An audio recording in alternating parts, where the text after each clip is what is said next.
여러분 안녕하십니까? 최근 사드 문제로 온 나라가 매우 시끄럽습니다. 이 사드 문제가 우리나라의 정치, 경제, 사회, 문화에 큰 영향을 미치고 있는 것 같습니다. 최근 뉴욕타임스 기사에 사드가 한류에 찬물을 끼얹다, 이런 기사가 난 적이 있습니다. 즉 사드 배치가 한류에 부정적인 영향을 끼치고 있다는 기사로 해석이 됩니다. 이 문제에 대해서 오늘 전문가 두 분 모시고 말씀 나누겠습니다. 홍익대학교의 고정민 교수님 모셨습니다. 안녕하세요. 한국문화관광연구원의 최희정 박사 모셨습니다. 안녕하세요. 예, 두 분 반갑습니다. 지금 사드 문제가 대중문화에까지 지금 영향을 미치고 있다라는 기사가 났는데, 어떻게 보면은 침소봉대된 측면이 있을 수도 있고, 또 어떻게 보면 사실일 수도 있는데, 이 점에 관해서 우리 최정 박사 어떻게 생각하십니까? 중국은 항상 외국의 대중문화가 자기네 나라에 유입되는 것에 대해서 굉장히 경계를 많이 해왔고, 그것이 좀 많다라고 느껴질 때는 나름대로 여러 가지 정책을 만들어서 그것을 조정을 해왔습니다. 그런데 지금 한류가 지속적으로 유입되는 것에 대해서도 계속적으로 여러 가지 경계를 해왔고, 거기에 대한 정책들이 있어 왔는데, 사드 문제는 그들에게 또 다른 한류를 방어하는 어떤 정책을 만드는 데 있어서 중요한 계기가 될 수 있고 좋은 빌미를 제공했다라고 보여질 수 있습니다. 그런데 왜 그러면은 이 시점에서 한류를 막는 것이죠? 중국에서 최근에 드라마라든가 또 인터넷을 통해서 여러 가지 한국의 문화가 유입이 많이 돼 왔었어요. 중국에서는 또 지식인들을 중심으로 해서 이거에 대한 경각심을 좀 많이 얘기를 한 적이 있고, 그래서 이번 찰나에 사드라는 거를 빌미로 해가지고 한국 문화를 좀 규제를 해보자, 유입을 좀 막아보자. 그러면서 동시에 중국에서 노리는 것은 자국의 경쟁력 향상입니다. 그러니까 문화산업의 경쟁력을 향상을 시켜서 한국 문화를 좀 대체를 해보자 하는 그런 생각 때문에 이런 사드가 나온 김에 규제를 좀 강화하는 것 같습니다. 근데 저는 이제 문제는 사실 이제 이 사드 때문에 문화 산업이나 우리 한류가 일부 영향을 받기는 합니다만은 그거에 의해서 뭐 한류가 근본적으로 바뀐다거나 이렇게 생각은 않습니다. 그럼에도 불구하고 이제 중국과 한국과의 그런 관계에서 중국의 국민들이 한국에 대해서 좀 인식이 안 좋아지면 그거에 따라서 한류는 영향을 받을 수는 있다, 이렇게 생각을 합니다. 실제로 일본과 한국과의 관계에서 여러 가지 그런 정치적인 유기적인 문제 때문에 갈등이 일어나고, 그러면서 일본의 국민들이 한류에 대해서 약간 거부감을 이제 표현을 한 적이 있습니다. 그러면서 일본에서의 한류가 약간 침체가 됐는데, 이런 현상들이 이번 사드 문제를 계기로 해서 중국과 한국과의 관계에서 나타나지 않을까, 이런 좀 우려는 해 봅니다. 예, 2012년도에 이명박 전 대통령이 독도를 방문함으로 인해 가지고 그 이후로 일본에서 붐을 일으키던 한류가 확 꺾여 가지고 지금 혐한시까지 일어나는 지경에 이르렀거든요. 지금 고정민 박사께서는 그런 어떤 부정적인 영향이 중국에서도 일어나지 않겠는가라는 우려의 말씀하셨습니다. 여기에 대해서 최정 박사는 어떻게 생각하십니까? 예, 예전부터 한류에 관한 연구들을 이렇게 보면은 한류 자체, 그러니까 대중문화 자체에 대해서 해외 소비자들이 싫어한다거나 하는 요소들보다 대중문화를 좋아하던 외국인들이 다른 한국과와 자국과의 관계에 여러 가지 사회적인 문제나 정치적인 문제가 발생을 했을 때 그 화살을 대중문화에 돌리는 그러한 경향이 굉장히 높았습니다. 그러니까 오히려 여러 가지 관계에 있어서 대중문화는 굉장히 피해자 입장에 많이 놓여져 있었고, 그것이 혐한류로 표현되는 경우가 굉장히 많았었던 거죠. 그렇군요. 자, 그러면 저희가 한류 이야기하면 주로 대중문화를 얘기하는 것이죠. 예. 예, 우리가 이제 한류란 말을 이렇게 함부로 쓰고 있습니다. 뭐 보면은 한국의 물결이다, 뭐 이렇게 얘기하고 있는데, 우선 한류에 대해서 좀 간략하게 실체는 과연 있는 것이냐, 고정희 박사부터. 예. 한류라는 말은 처음에 이제 중국에서부터 시작이 됐어요. 사실은 한류라는 말을 우리가 만들어낸 게 아닙니다. 예, 중국의 신문에서 먼저 언급이 되면서 한류라는 말이 생겨났는데, 이 한류라는 것은 그 외국 사람들이 이 한국의 문화나 대중문화를 좋아하는 그런 사회문화적인 현상이다, 이렇게 얘기를 할 수가 있습니다. 간단하게 얘기해서 한국의 K-팝이라든가 한국의 K-드라마를 좋아하는 외국인들, 그거를 이제 한류라고 해도 과언이 아닐 것 같습니다. 그렇지만 이제 이게 점점 확산이 되면서 대중문화 외에 순수 예술이라든가 그 다음에 한식이라든가 K-스타일과 같은 이런 여러 가지 부문으로 확산이 되어 왔고, 사실 지역적으로 봐도 처음에 이제 그 중국이라든가 동남아에서 일어났다가 일본으로 건너가고, 그러다가 이제 점점 확산이 돼서 유럽으로 건너가고 남미, 미국에까지 이렇게 확산이 되면서 세계적인 문화 조류로서, 조류의 하나로서 지금 그 위상을 가지고 있다고 보겠습니다. 한류에 대해서 상당히 긍정적인 우리가 자부심이 느껴지는 그런 부분이기도 하는데요. 사실은 스포츠나 뭐 K-팝의 가수나 아이돌 가수나 드라마의 뭐 이영애랄지 또 뭐 송중기랄지 뭐 이런 요즘 그 유행하는 드라마의 배우들 중심으로 확산이 됐는데, 그러면 해외에 우리의 정신적인 가치를 전파할 방법은 없느냐, 이 부분에 대해서는 좀 미약한 것이 아닌가라는 생각이 듭니다. 그래서 지금 대중문화에 치중되어 있는 이 K-스타일을 정신적인 가치를 확산시키려면 그러면 어떻게 해야 되겠습니까? 글쎄요, 그거 좀 어려운 문제이긴 합니다. 이 정신적인 문제를 이제 우리 고유의 어떤 문화를 해외에 확산을 시키고 파급을 시킨다는 것 자체가 잘못하면 해외에서 거부감을 일으킬 가능성도 있습니다. 그러니까 이 한류라는 건 사실은 보편성이 있기 때문에 전 세계적으로 확산이 됐다고 볼 수가 있는 거거든요. 우리의 고유한 것들을 너무 강조를 하다 보면 해외에서 잘 받아들이지 않습니다. 이거는 이제 문화적인 그 근접성이 좀 없기 때문에 이제 이런 현상들이 벌어지는데, 그래서 우리나라의 정신적인 가치라든가 문화가 이 콘텐츠의 문화 콘텐츠에 자연스럽게 스며들어서, 그러니까 우리의 예를 들어서 한국의 정이라든가 그 다음에 한국의 가족주의라든가 이런 여러 가지 이 좋은 면들이 많이 있는데, 이런 정신적인 가치가 드라마 속에 배태돼서 자연스럽게 해외에 나가는 그런 식의 그 확산 경로가 필요하다고 생각을 합니다. 저도 고정민 박사님하고 좀 맥을 같이 하는데요.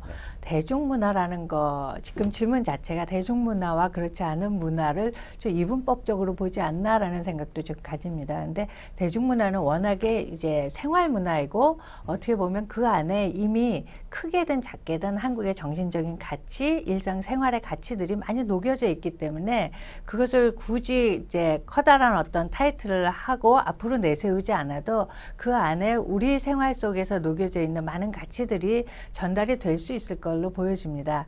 근데 대중문화나 대중문화 상품의 역할은 그러한 우리나라의 정신적인 가치를 해외에 전파하는 데 있지 않기 때문에 즐거운 오락과 생활 속의 문화들이 그쪽에 가서 그들에게 즐거움을 주면서 자연스럽게 한국의 여러 가지 가치들을 익힐 수만 있게 된다면 그걸로도 충분할 것 같다고 생각합니다. 오히려 거기에 많은 정신적인 가치를 가져야 된다라고 하는 어떤 대중문화의 부담감이나 어떤 의무를 지어주게 되면 해외 소비자들은 어떻게 보면 더 빨리 그거를 캐치할 수 있고, 그것이 오히려 그쪽에서는 프로파간다라고 인식이 될 수도 있고, 솔직히 그거를 수행을 하고자 하는 대중문화인들도 사실은 그렇게 많지는 않을 거라고 봅니다. 오히려 자기네들 작품 하나하나에 본인들이 생각하는 가치들을 녹이는 것이 결국은 그 안에 궁극적으로 한국의 가치들이 다 녹아 들어갈 수 있을 거라고 생각을 합니다. 좋은 말씀인 것 같습니다. 예를 들자면은 일본 같은 경우는 국화와 칼이라는 책을 통해 가지고 일본의 정신을 이야기했고,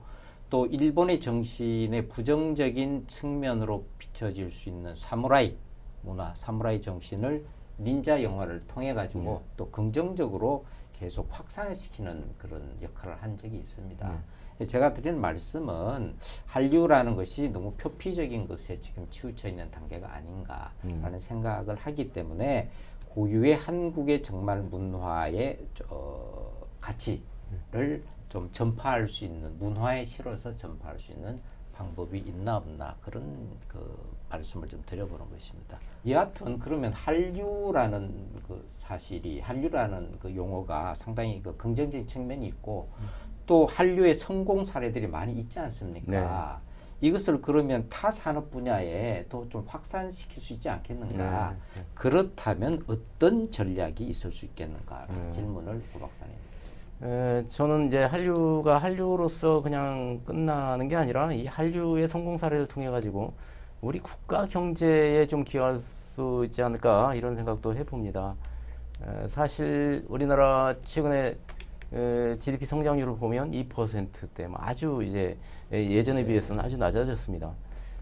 옛날에 이제 우리나라 제조업이 이렇게 성장을 하면서 한강이 기적을 만들어냈거든요. 근데 요새는 이제 기적이라는 말이 무색할 정도로 거의 이제 성장률이 낮아서 성장의 동력을 어디에서 찾아야 되는데 과연 어디가 될 것인가? 지금 제조업 같은 경우는 중국에 밀려가지고 이제 경쟁력이 많이 상실되어 있고 그러다 보니 앞으로의 갈 길은 저는 서비스 부문이라고 생각을 합니다. 서비스 수출에서 차지해야 되는데 특히 우리 과거에 제조업의 수출에서 우리가 이 성장 동력을 찾았듯이 이제 앞으로는 서비스의 수출에서 저는 성장 동력을 찾아야 된다고 봅니다. 그래서 이 서비스 수출의 중점을 가지고 정부의 지원이나 기업의 노력이 필요한데 이 서비스 부문에서 글로벌 플레이어가 우리나라에는 없어요.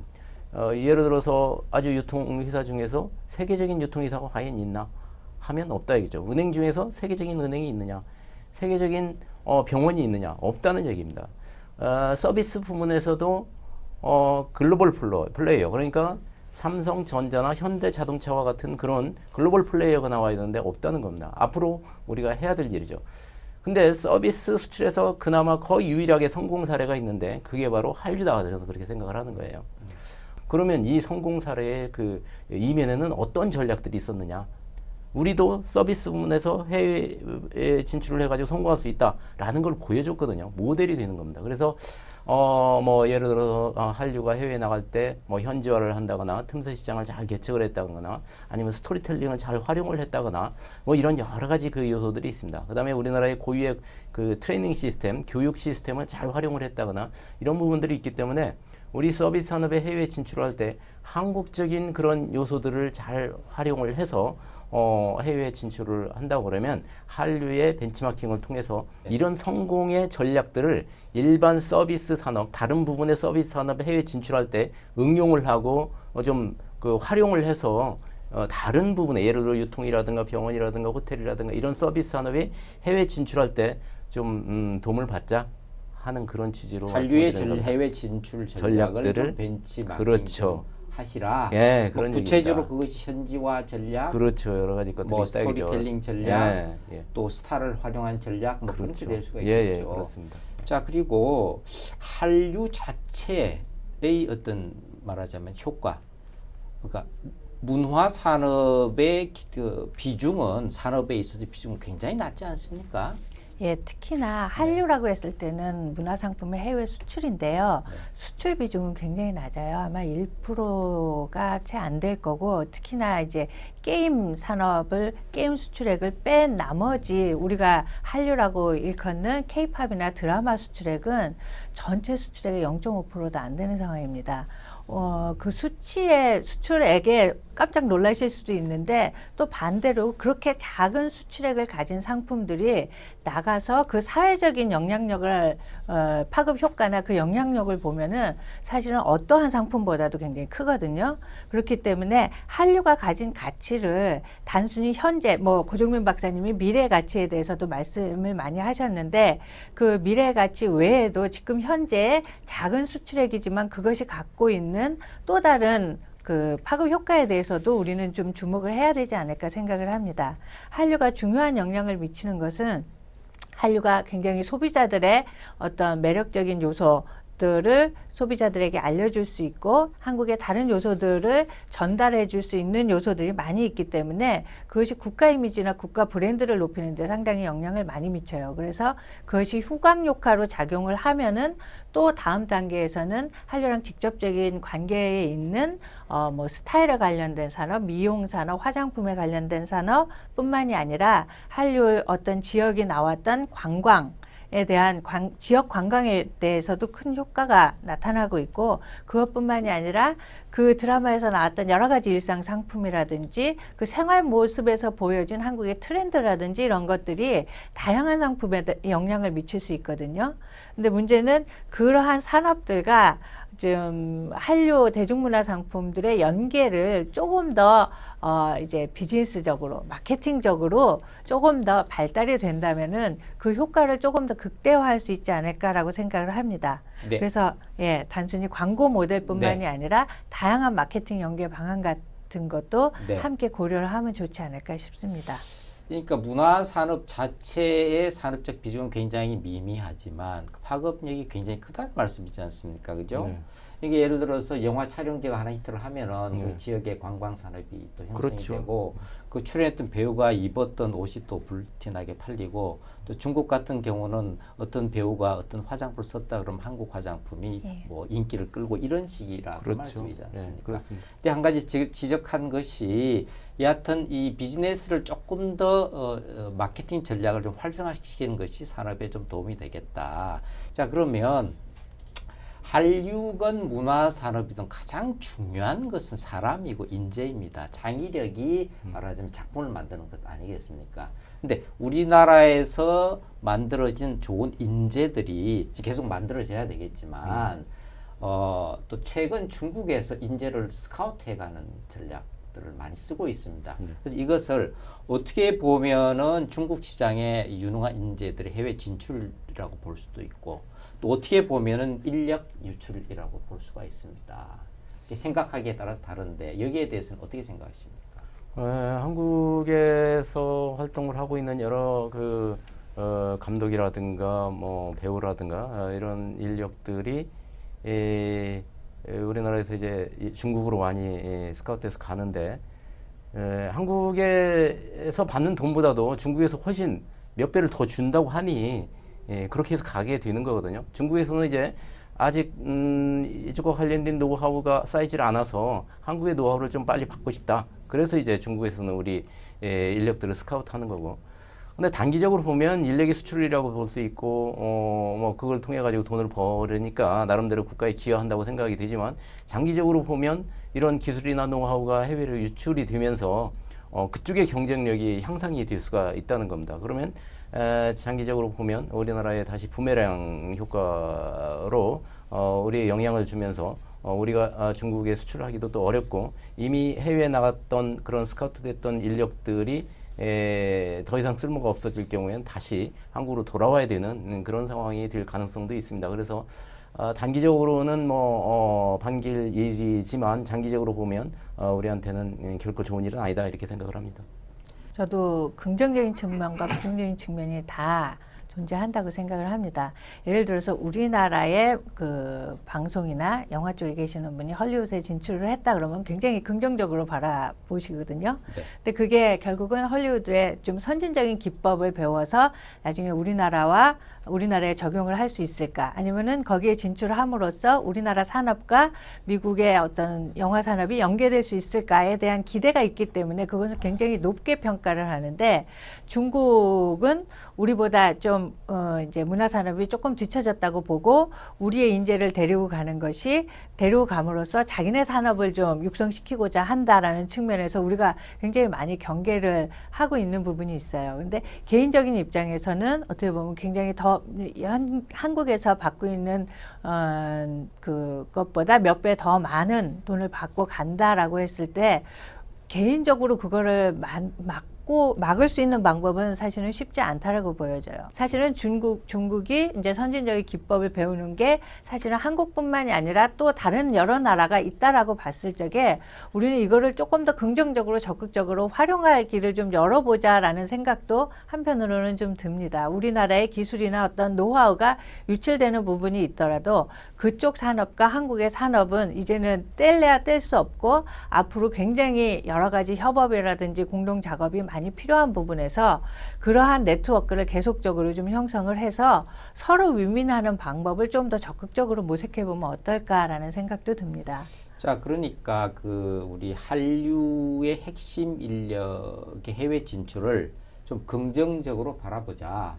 그래서 중국뿐만이 아니고 아시아 다른 국가나 유럽이나 이런 쪽으로도 우리 문화 인력들이 오히려 진출하는 것이 바람직하지 않겠는가. 꼭 우리 문화 인력이 창조적인 인력이 유출된다고만 보지 말자. 그런 말씀이죠.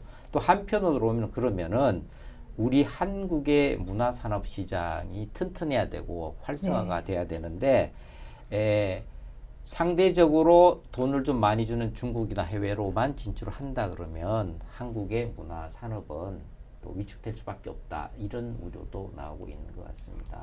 그렇죠. 중국의 시장이 워낙 크다 보니까 우리하고는 비교가 안 될 정도로 크다 보니 미래에는 중국이 아시아의 시장이나 전 세계 시장에서 차지하는 비중이 이제 커질 겁니다. 심지어는 중국의 영화 관계자들은 2020년 이후에 헐리우드를 따라잡는다. 뭐 이 정도까지 얘기를 할 정도입니다. 그 정도로 내수 시장이 굉장히 크기 때문에 그거를 어떤 무기로 해서 한국의 인력들을 스카우트를 하고 또 그만큼 돈을 많이 줄 수가 있는 거죠. 내수 시장이 워낙 크다 보니까.